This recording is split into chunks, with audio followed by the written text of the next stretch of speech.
ça! Pas ça! Pas ça! Il y a quelques années, dans un film, 300 Spartiates défiaient le plus puissant des chefs par esprit d'indépendance. Dans notre cinéma français, 500 bobos poilent genoux devant le pouvoir en place. Tous les 5 ans, ces résistants du show business se fendent d'un tweet engagé, voire d'une tribune décisive pour l'avenir du pays.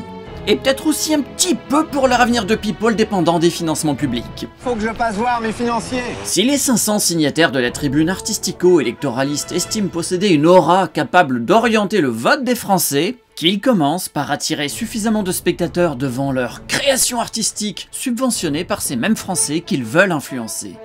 Parce qu'aujourd'hui, le cinéma français n'est plus qu'un véhicule moral qui a perdu son public.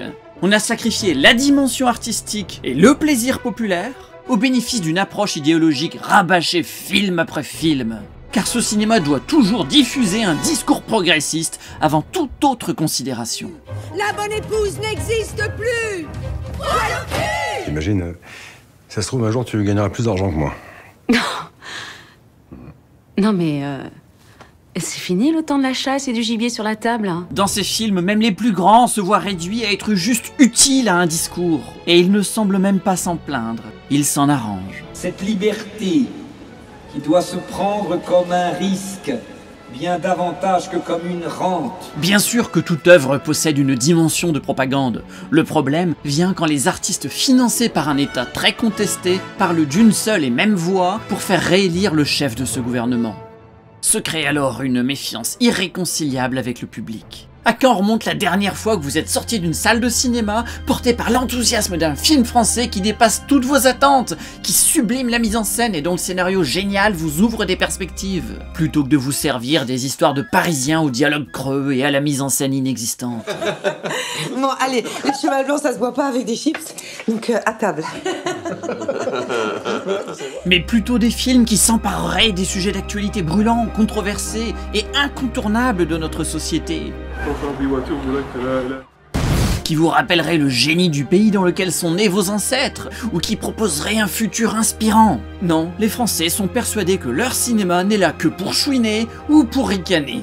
Que le reste, c'est pas fait pour nous, c'est pour Hollywood ou dans les animés, ça serait trop grand. Nous, c'est avant tout le cinéma du réalisme social ou la bouffonnerie.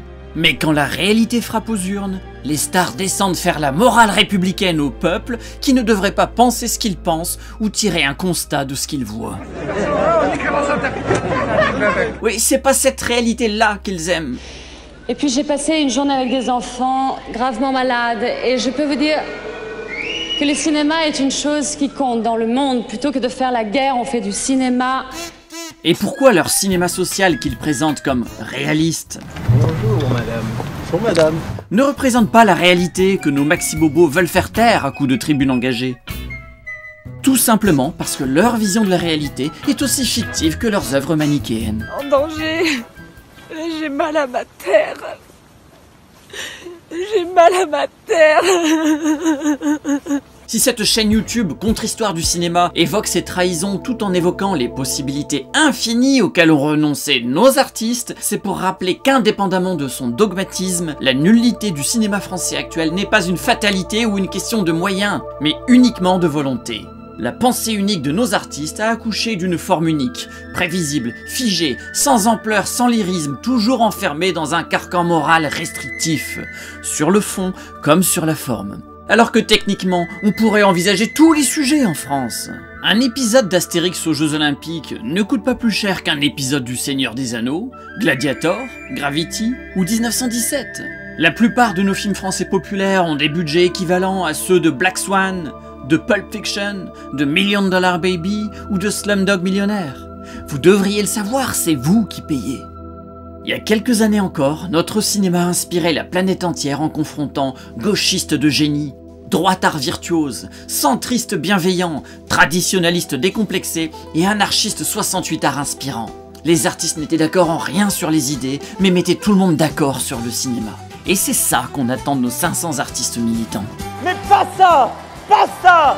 Pas ça! 500 connards sur la ligne de départ, 500 blaireaux sur leur moto.